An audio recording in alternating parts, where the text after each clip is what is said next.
Hello friends, हमारे YouTube channel एडुफैक्ट के platform पे आप सभी विद्यार्थियों का हार्दिक स्वागत है।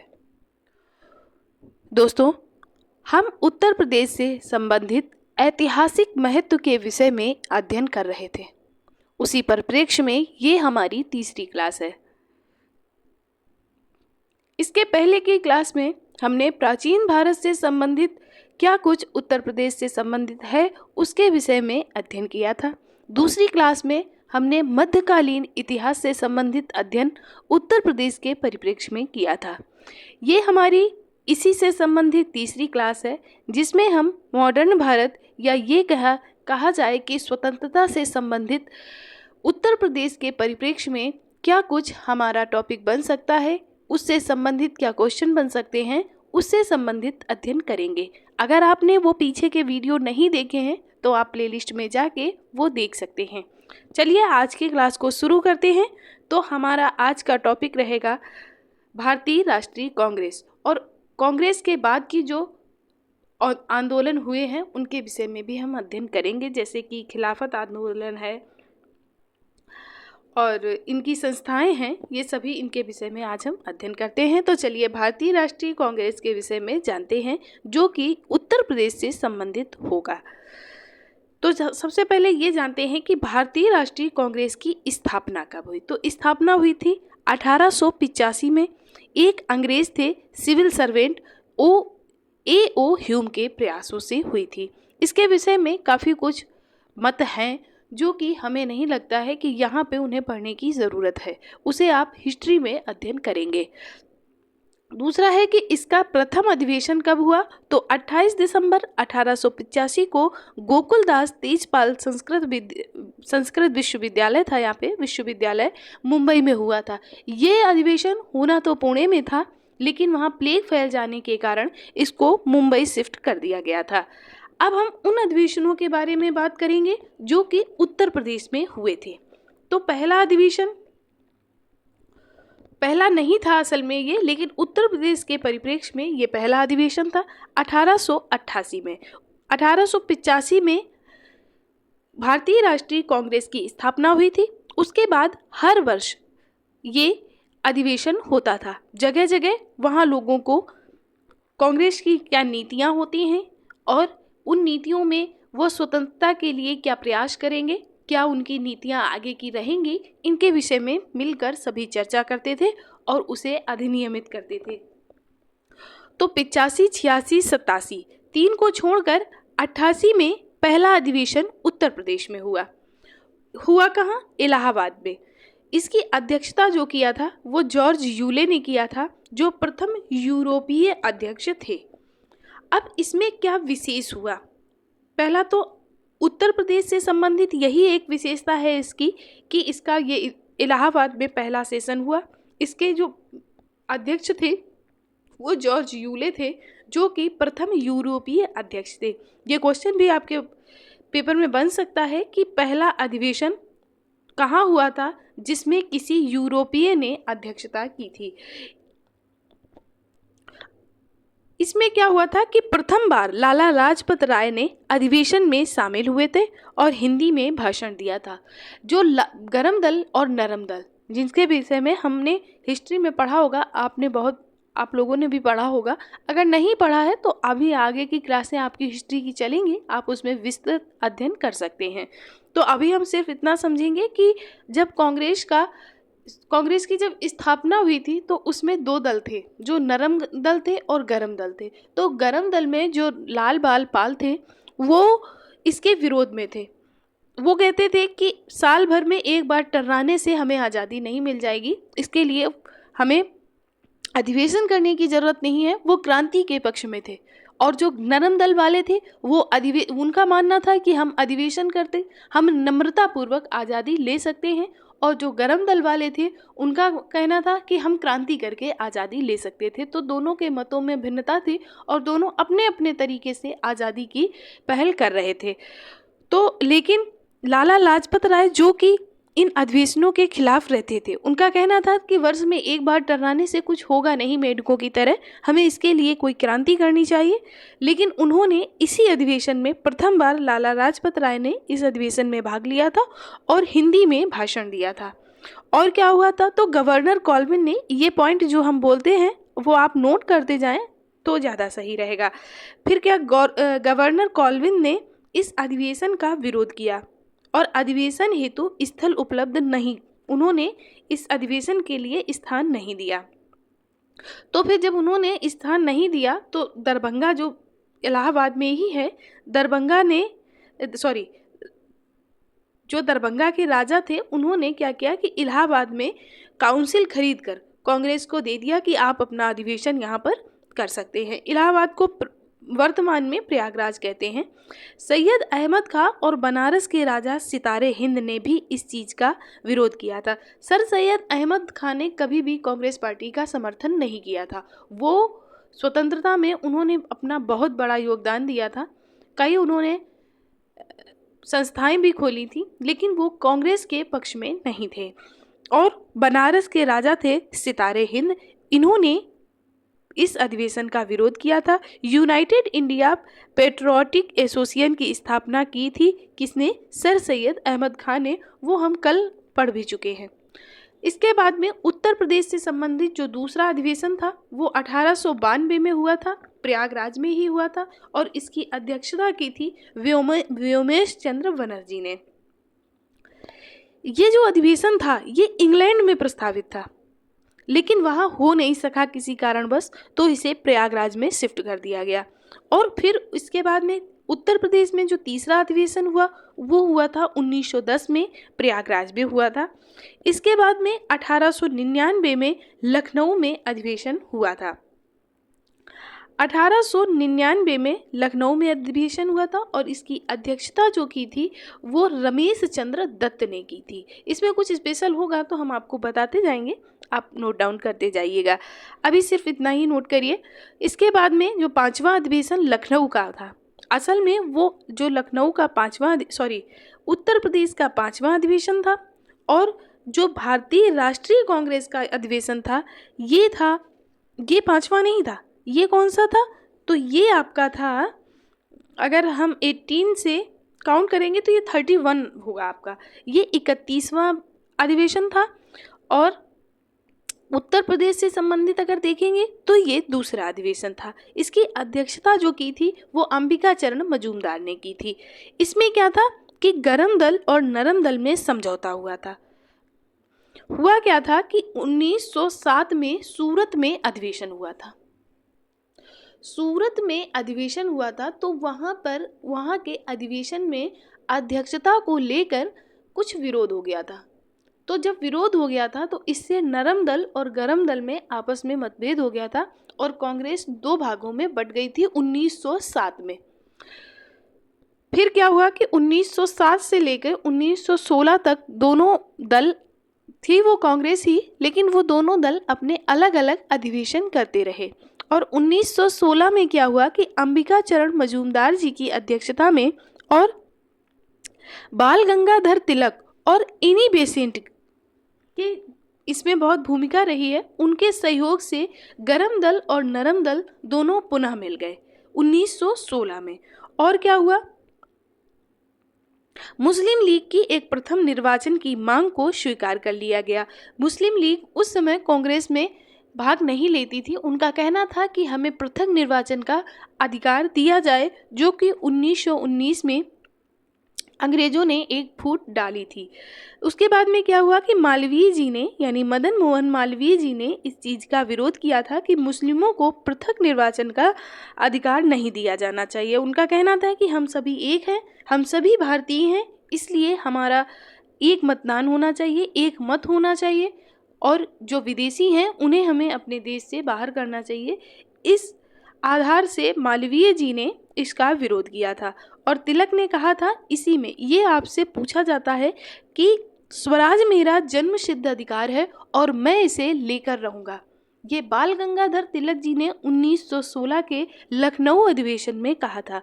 और ये आपसे पूछा जाता है कि ये स्टेटमेंट किसका है कि स्वराज मेरा जन्मसिद्ध अधिकार है और मैं इसे लेकर रहूँगा। तो ये बाल गंगाधर तिलक जी का है और ये उन्होंने लखनऊ अधिवेशन में, जो कि 1916 में हुआ था, तब कहा था। कांग्रेस ने मार्ले मिंटो सुधार को स्वीकृति दे दी। जो मार्ले मिंटो सुधार था उसमें यही था कि मुस्लिमों को पृथक निर्वाचन मंडल के लिए स्वीकृति दी जाए, जिसका कुछ भारतीयों ने विरोध भी किया था, लेकिन फिर जब ये हुआ था तो उसमें उन्होंने दे दिया, स्वीकृति दे दी थी। फिर उसके बाद में 1916 से 20 साल बाद छठवां अधिवेशन 1936 में लखनऊ में हुआ था। ये उत्तर प्रदेश से अगर रिलेटेड करेंगे तो हमारा ये छठवां अधिवेशन होगा, लेकिन अगर पूरे भारत में काउंट करेंगे तो 1936 में कांग्रेस का ये छठवां अधिवेशन नहीं होगा, बल्कि 1936 में 49वां अधिवेशन होगा। ये लखनऊ में हुआ था और इसमें चाचा नेहरू ने इसकी अध्यक्षता की थी। और इसमें क्या हुआ था कि कांग्रेस पार्लियामेंट बोर्ड की स्थापना की गई थी इसी अधिवेशन के दौरान। और कांग्रेस का लक्ष्य था कि वो समाजवाद को निर्धारित करे, और जो जवाहरलाल नेहरू जी थे वो समाजवाद पर ज़्यादा ध्यान देते थे। इसके बाद में 7वां अधिवेशन हुआ था 1905 में वाराणसी में। ये आपको इस तरह से अलग अलग मिलेंगे, क्योंकि ये जैसे कि पहले इलाहाबाद का हमने देखा, इलाहाबाद में 3 हुए, फिर लखनऊ में 2 हुए। अब बनारस की बात करते हैं तो बनारस में 1905 में एक अधिवेशन हुआ था और उसकी अध्यक्षता जो की थी वो गोपाल कृष्ण गोखले जी ने की थी। 1905 में जो अधिवेशन हुआ था, ये अगर उस हिसाब से देखे जाएं, काउंटिंग के हिसाब से देखेंगे तो ये 21वां अधिवेशन था। ये 21वां अधिवेशन था और इसकी अध्यक्षता की थी गोपाल कृष्ण गोखले ने, और इनको इसी के दौरान विपक्ष के नेता की उपाधि दी गई थी। इस अधिवेशन में क्या हुआ था तो स्वदेशी आंदोलन को समर्थन देने की बात कही गई थी। ये बंगाल विभाजन के विरोध में चलाया गया था। हुआ क्या था कि 1905 में करजन के समय में बंगाल विभाजन के लिए प्रस्ताव पारित किया गया था कि बंगाल को 2 भागों में विभाजित किया जाएगा, पूर्वी बंगाल और पश्चिमी बंगाल। उस समय अंग्रेजों ने ये कहा था कि विभाजन का कारण ये बताया था कि उनको जो शासन करने में असुविधा होती है, क्योंकि बंगाल का एरिया बड़ा है, इसलिए वो विभाजित कर रहे थे। असल में उनका मुख्य कारण था कि वो हिंदू और मुस्लिमों को बांटना चाहते थे, और ये हो नहीं पाया उस समय।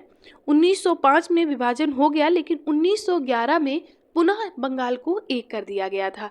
उस समय बंगाल विभाजन के विरोध में एक स्वदेशी आंदोलन चलाया गया था, जिसमें विदेशी वस्तुओं का बहिष्कार किया गया था, और जो हमारे यहाँ के राजनेता थे या जो लोग थे, उन्होंने विदेशी वस्तुओं के साथ साथ विदेश में विदेशी जो नौकरियां कर रहे थे, कोई बैरिस्टर था, कोई कुछ था, तो उन्होंने अपने पद से त्याग पत्र दे दिया था। और इसमें हुआ था कि रविंद्रनाथ टैगोर जी ने सभी हिंदू मुस्लिम भाइयों से को राखी बांधकर भाईचारा पेश करने की मिसाल दी थी, और सभी ने गंगा में स्नान करके आपस में राखी बांधकर कहा था कि हम भाईचारा मानेंगे और हम एक हैं, हम बंगाल विभाजन नहीं होने देंगे। इस तरह की चीज़ें चली थी। तो ये 1905 में ये हुआ था। आगे चलते 1925 में 1925 में कानपुर में अधिवेशन हुआ था।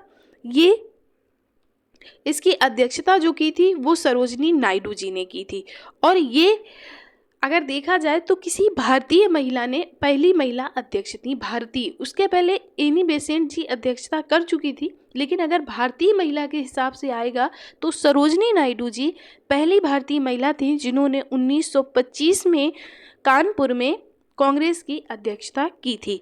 ये 40वां अधिवेशन था।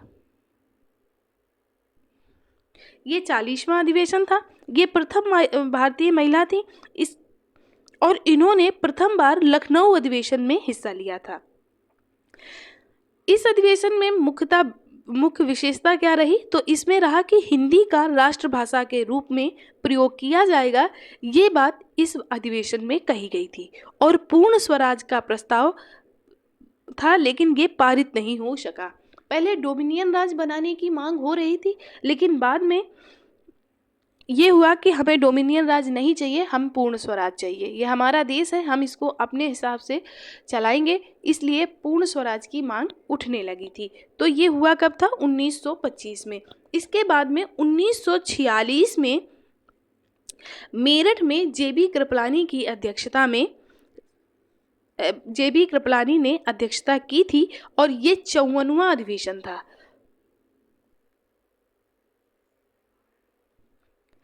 इसमें क्या था कि नेहरू ने नवंबर में इस्तीफा दे दिया, तो जेबी कृपलानी को अध्यक्ष बनाया गया और इन्होंने मेरठ के में अध्यक्षता की थी।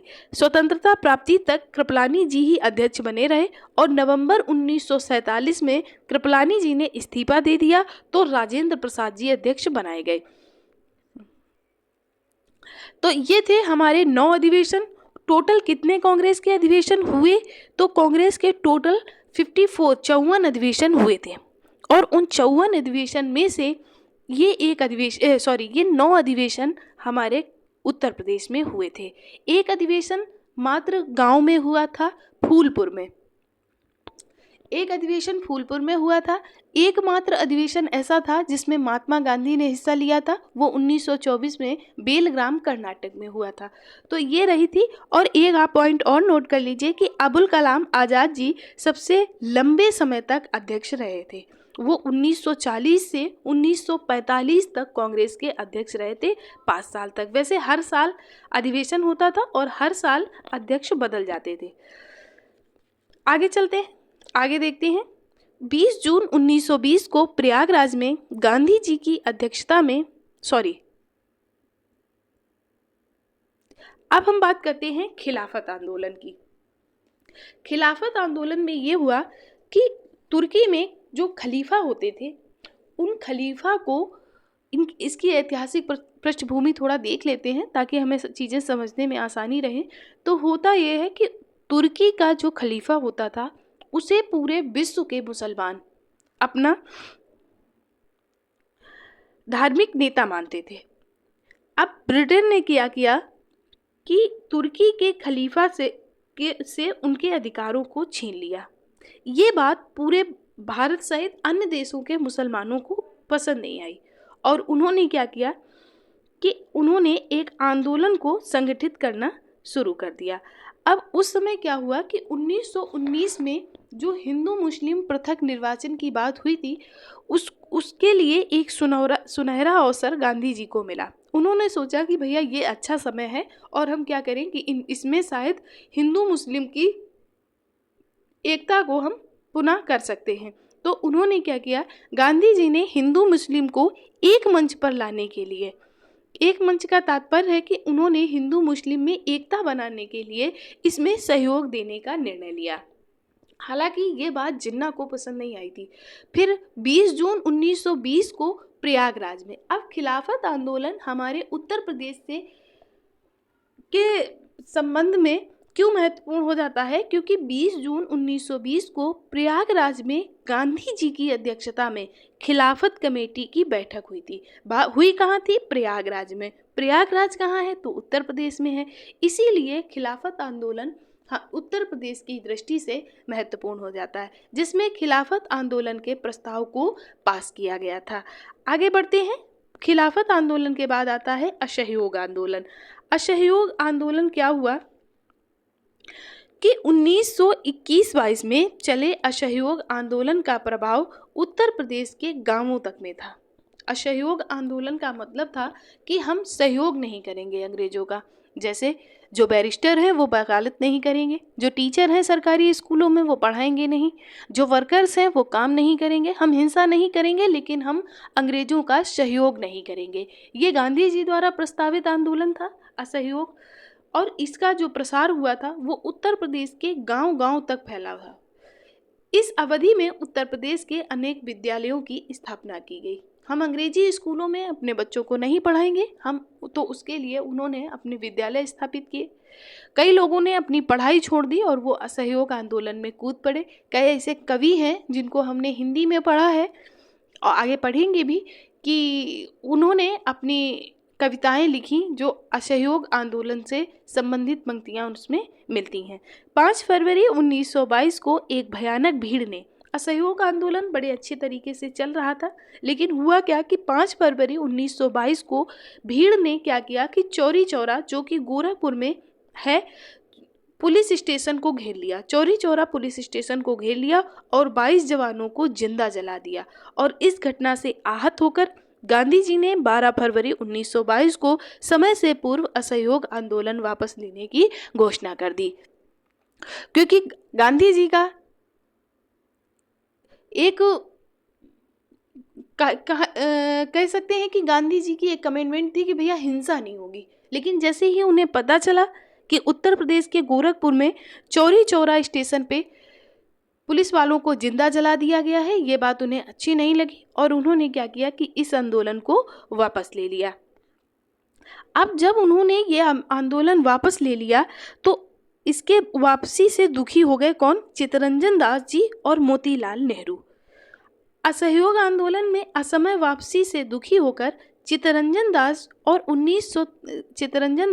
और मोतीलाल नेहरू जी ने 1923 में स्वराज पार्टी की स्थापना की। लेकिन की कहाँ? प्रयागराज में। इसीलिए उत्तर प्रदेश की दृष्टि से ये बात भी हमारे लिए महत्वपूर्ण हो जाती है। स्वराज पार्टी की स्थापना की और इस पार्टी में विट्ठल भाई पटेल, मालवीय जी, यानी मालवीय जी का मतलब है मदन मोहन मालवीय जी, और M.R. जयकर भी सम्मिलित थे। अध्यक्ष तो ये थे लेकिन और लोग भी थे। और इस पार्टी ने 1923 के विधान परिषद के चुनाव में भी भाग लिया। 16 जून 1925 को चित्तरंजन दास की मृत्यु हो गई।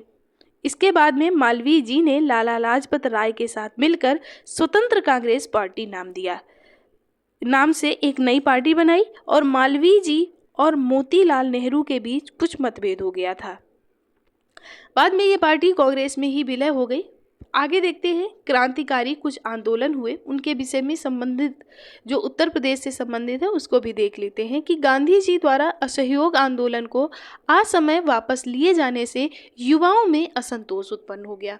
उनको लगा कि सब कुछ इतना अच्छा चल रहा था और गांधी, क्योंकि उस समय जब असहयोग हो रहा था तो अंग्रेज भी कुछ दब रहे थे, क्योंकि यहाँ जो काम होता था वो भारतीयों से ही होता था।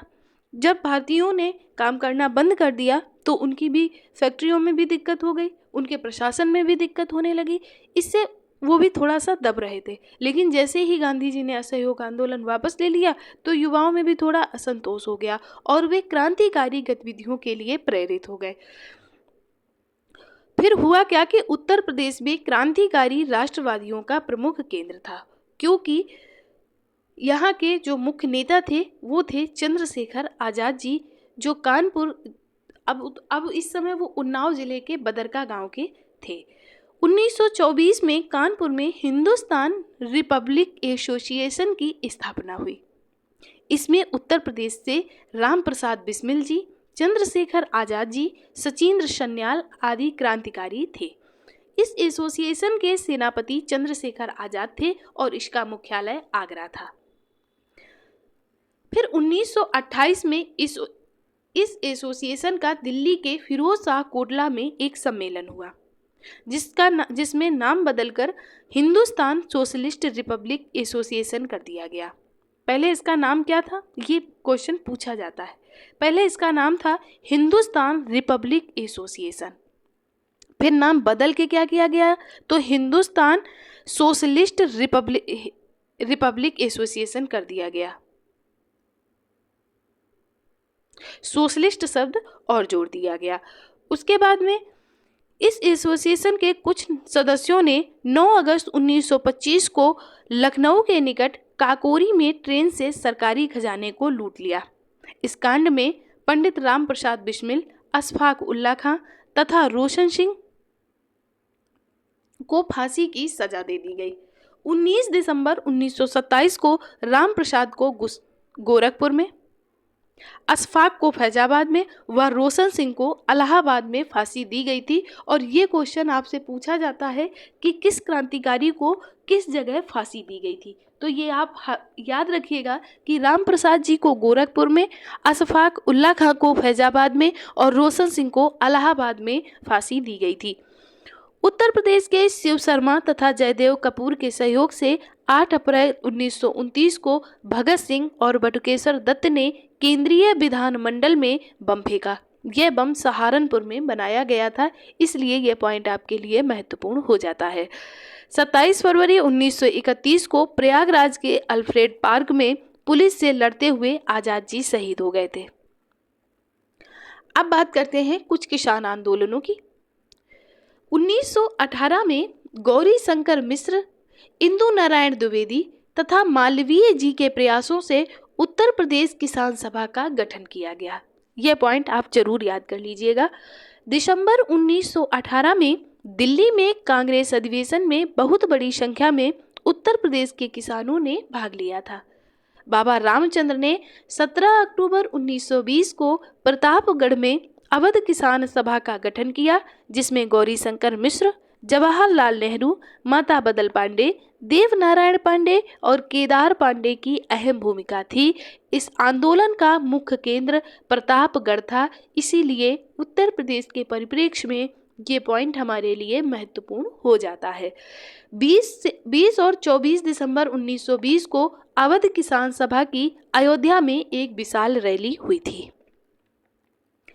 मदारी पासी नामक किसान के नेतृत्व में उत्तर प्रदेश की उत्तरी क्षेत्र जो हरदोई, बहराइच, सुल्तानपुर, सीतापुर में एका आंदोलन चलाया गया, जिसमें किसानों की मुख्य शिकायतें लगान में बढ़ोतरी और उपज के रूप में लगान वसूल करने की प्रथा को लेकर थी। यानी जो उन्हें समस्याएं थी वो मदारी पासी नामक किसान के नेतृत्व में उत्तर प्रदेश की उत्तरी में एका आंदोलन चलाया गया था। ये आपसे पूछा जा सकता है कि एका आंदोलन किस क्षेत्र में था। जमींदारों, तालुकदारों तथा सामाजिक बहिष्कार करने के लिए प्रतापगढ़ जिले में नाई धोबी बंद आंदोलन चलाया गया। ये क्वेश्चन याद कर लीजिए कि नाई धोबी बंद आंदोलन कहाँ चलाया गया था, तो प्रतापगढ़ जिले में चलाया गया। एका आंदोलन उत्तरी क्षेत्र यानी हरदोई, बहराइच, सुल्तानपुर और सीतापुर में चलाया गया। प्रोफेसर एन.जी. रंगा, इंदुलाल याग्निक, स्वामी सहजानंद के प्रयासों से लखनऊ में अखिल भारतीय किसान सम्मेलन का आयोजन कब किया गया, तो 1936 में किया गया। ये सभी पॉइंट आपको याद करने वाले हैं। अब बात करते हैं आंदोलन की, भारत छोड़ो आंदोलन। इसी आंदोलन में महात्मा गांधी जी ने कहा था करो या मरो। करो या पूछा भी जाता है कि करो या मरो का नारा कब दिया गया था, तो 1942 के भारत छोड़ो आंदोलन में दिया गया था। और किसने दिया था, तो गांधी जी ने दिया था। भारत छोड़ो प्रस्ताव के पास होते ही 9 अगस्त 1942 के बोर्ड में ही कांग्रेस के सभी महत्वपूर्ण नेताओं को गिरफ्तार कर लिया गया। ये आंदोलन इतना उग्र था, उग्र का मतलब इतना विशाल रूप ग्रहण किए था कि अंग्रेज इससे सच में दब गए थे। और उन्होंने क्या किया कि ये आंदोलन शुरू होने से पहले ही मेन नेताओं को गिरफ्तार कर लिया गया था। जैसे कि उषा मेहता जैसे लोगों ने अंडरग्राउंड होकर रेडियो का प्रसारण किया था। गांधी जी को पुणे के आगा खां महल में रखा गया था। ये क्वेश्चन आपसे पूछा जाता है। जवाहरलाल नेहरू को प्रयागराज के नैनी जेल में बंदी बनाकर रखा गया था। इसके बाद में उत्तर प्रदेश में शहरों के साथ साथ गांवों और कस्बों के लोगों ने इन आंदोलनों में बढ़ चढ़कर हिस्सा लिया था। 16 अगस्त 1942 को बलिया जिले पर आंदोलनकारियों ने धावा बोलकर कैदियों को छुड़ा दिया, सरकारी अधिकारियों को बंदी बना लिया और कांग्रेस के स्थानीय नेता जो कि चित्तू पांडे थे, उन्होंने अस्थाई सरकार का गठन किया। ये क्वेश्चन आती है कि सबसे पहले समानांतरीय सरकार का गठन किसने किया था, तो चित्तू पांडे जी के नेतृत्व में किया गया था। अब आता है प्रदेश के स्वरूप में परिवर्तन। मुगल काल के बाद प्रदेश के उत्तरी हिस्से के कई जिले अवध के नवाबों के अधीन, पश्चिम के कुल जिले दिल्ली के नियंत्रण तथा दक्षिण पूर्व के कुछ जिले बंगाल प्रेसिडेंसी में थे।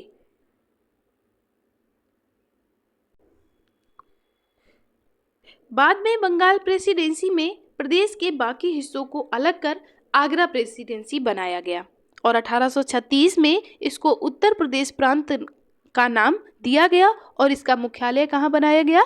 आगरा में बनाया गया। 1856 में डलहौजी, ये थोड़ा सा मिस्टेक हो गया है, डलहौजी द्वारा अवध को भी उत्तर पश्चिमी प्रांत में मिला लिया गया था और ये अवध में जो विद्रोह हुआ था बेगम हजरत महल के द्वारा, लखनऊ में वो तो हुआ था, वो नेतृत्व किया था। अवध के जो नवाब थे उन्होंने उनके खिलाफ अंग्रेजों ने कहा था कि यहाँ पे कुशासन है, यहाँ की जनता खुश नहीं है अपने नवाब से और इसीलिए उन्होंने 1856 में डलहौजी ने क्या किया था कि अवध के नवाब पर कुशासन का आरोप लगाकर उसे अपने राज्य में हड़प लिया था और डलहौजी को हड़प नीति का संचालक भी माना जाता है। 1857 की क्रांति के बाद में इनके जो अवध के नवाब थे, इनके विषय में एक बात कही जाती है कि 1857 की जब क्रांति हुई थी तो सभी लोग महल से भाग गए थे और ये जो थे साहब ये नहीं भागे। तो जब इनसे पूछा गया कि भाई आप क्यों नहीं भागे, सभी लोग भाग गए, तो बोले कि वो हम भाग तो जाते पर हमें जूतियाँ पहनाने वाला कोई सेवक नहीं बचा, सब भाग गए थे, अब हमें जूतियाँ कौन पहनाता, इसलिए हम नहीं भागे थे। तो इसलिए इनको नवाबों का नवाब कहा जाता है, जो अवध के नवाब थे उनको। अगला पॉइंट देखते हैं कि 1857 की क्रांति के बाद 1858 में दिल्ली डिवीजन को उत्तर पश्चिम प्रांत से अलग करते हुए इसकी राजधानी आगरा से प्रयागराज स्थानांतरित कर दी गई और उत्तर पश्चिम प्रांत तथा अवध के रूप में बटे उत्तर प्रदेश को लेफ्टिनेंट गवर्नर तथा चीफ कमिश्नर के अधीन कर दिया गया। 1877 तक अवध एवं उत्तर पश्चिमी प्रांत के प्रशासनिक और न्यायिक कार्य अलग अलग रहे। 1877 में अवध और उत्तर पश्चिमी प्रांत को एकीकृत करके एक लेफ्टिनेंट गवर्नर के अधीन कर दिया गया और इस वृहद क्षेत्र को उत्तर प्रदेश नाम दिया गया। उत्तर पश्चिमी प्रांत आगरा एवं अवध के नाम से जाना जाने लगा। सन 1902 में इस वृहद क्षेत्र को संयुक्त प्रांत आगरा और अवध कहा जाने लगा। किस तरह से बदलते बदलते आज हमारा वर्तमान जो स्वरूप है उत्तर प्रदेश का वो आया, इसी विषय में हम बात कर रहे हैं। 1919 में भारत सरकार अधिनियम के प्रावधानों के तहत प्रदेश को लेफ्टिनेंट गवर्नर की जगह गवर्नर के अधीन कर दिया गया। 1921 में प्रदेश की राजधानी प्रयागराज से लखनऊ हस्तांतरित कर दी गई और इसके बाद में 1937 में इस प्रदेश का नाम छोटा करके मात्र संयुक्त प्रांत कर दिया गया, यानी जो उसमें अवध वगैरह मिलाया गया था वो हटा के मात्र इसको संयुक्त प्रांत कर दिया गया। आज़ादी मिलने के लगभग 2.5 वर्ष बाद 24 जनवरी 1950 को इसको वर्तमान नाम प्राप्त हुआ, यानी उत्तर प्रदेश नाम प्राप्त हुआ। 1 नवंबर 1956 को इसका पुनर्गठन किया गया और 9 नवंबर 2000 को प्रदेश के 13 पर्वतीय जिलों को अलग करके उत्तरांचल, जिसे अब उत्तराखंड नाम से जाना जाता है, राज्य का गठन कर दिया गया। 2000 में 3 राज्यों का गठन हुआ था, छत्तीसगढ़, उत्तराखंड और झारखंड। छत्तीसगढ़ को मध्य प्रदेश से अलग किया गया था, उत्तराखंड को उत्तर प्रदेश से और झारखंड को बिहार से अलग किया गया था। सबसे पहले छत्तीसगढ़ को अलग किया गया था, फिर उत्तराखंड को और फिर झारखंड को। इसके बाद में आज तक इस प्रदेश ने देश को 8 प्रधानमंत्री, कौन कौन से? जवाहरलाल नेहरू जी जो फूलपुर से थे, लाल बहादुर शास्त्री, इंदिरा गांधी जी, चौधरी चरण सिंह जी, राजीव गांधी जी, वीपी सिंह, चंद्रशेखर और अटल बिहारी वाजपेयी, यानी अभी तक हमारे प्रदेश ने, उत्तर प्रदेश ने 8 प्रधानमंत्री भारत को दिए हैं। स्वतंत्रता के बाद संयुक्त प्रांत यानी उत्तर प्रदेश की प्रथम राज्यपाल श्रीमती सरोजनी नायडू बनी। पंडित गोविंद वल्लभ पंत प्रथम मुख्यमंत्री और पुरुषोत्तम दास टंडन प्रथम विधानसभा अध्यक्ष बने थे। एक क्वेश्चन आता है कि भारत की किस प्रदेश की प्रथम महिला मुख्यमंत्री बनी थी? तो भारत की प्रथम अगर देखा जाए कि भारत में जितने राज्य हैं उनमें से सबसे पहले उत्तर प्रदेश में श्रीमती सुचेता कृपलानी जी प्रथम मुख्यमंत्री बनी थी, जो सिर्फ उत्तर प्रदेश की ही नहीं भारत के समस्त राज्यों में प्रथम महिला मुख्यमंत्री थी। तो ये बात आप भी नोट कर लीजिए। आज की क्लास हमारी आपको कैसी लगी ये हमें कमेंट करके ज़रूर बताएं। वीडियो पसंद आया है तो लाइक करें, दोस्तों के साथ शेयर करें और ऐसे ही और वीडियोज़ के लिए हमारे चैनल को सब्सक्राइब करें। आप सभी का बहुत बहुत धन्यवाद।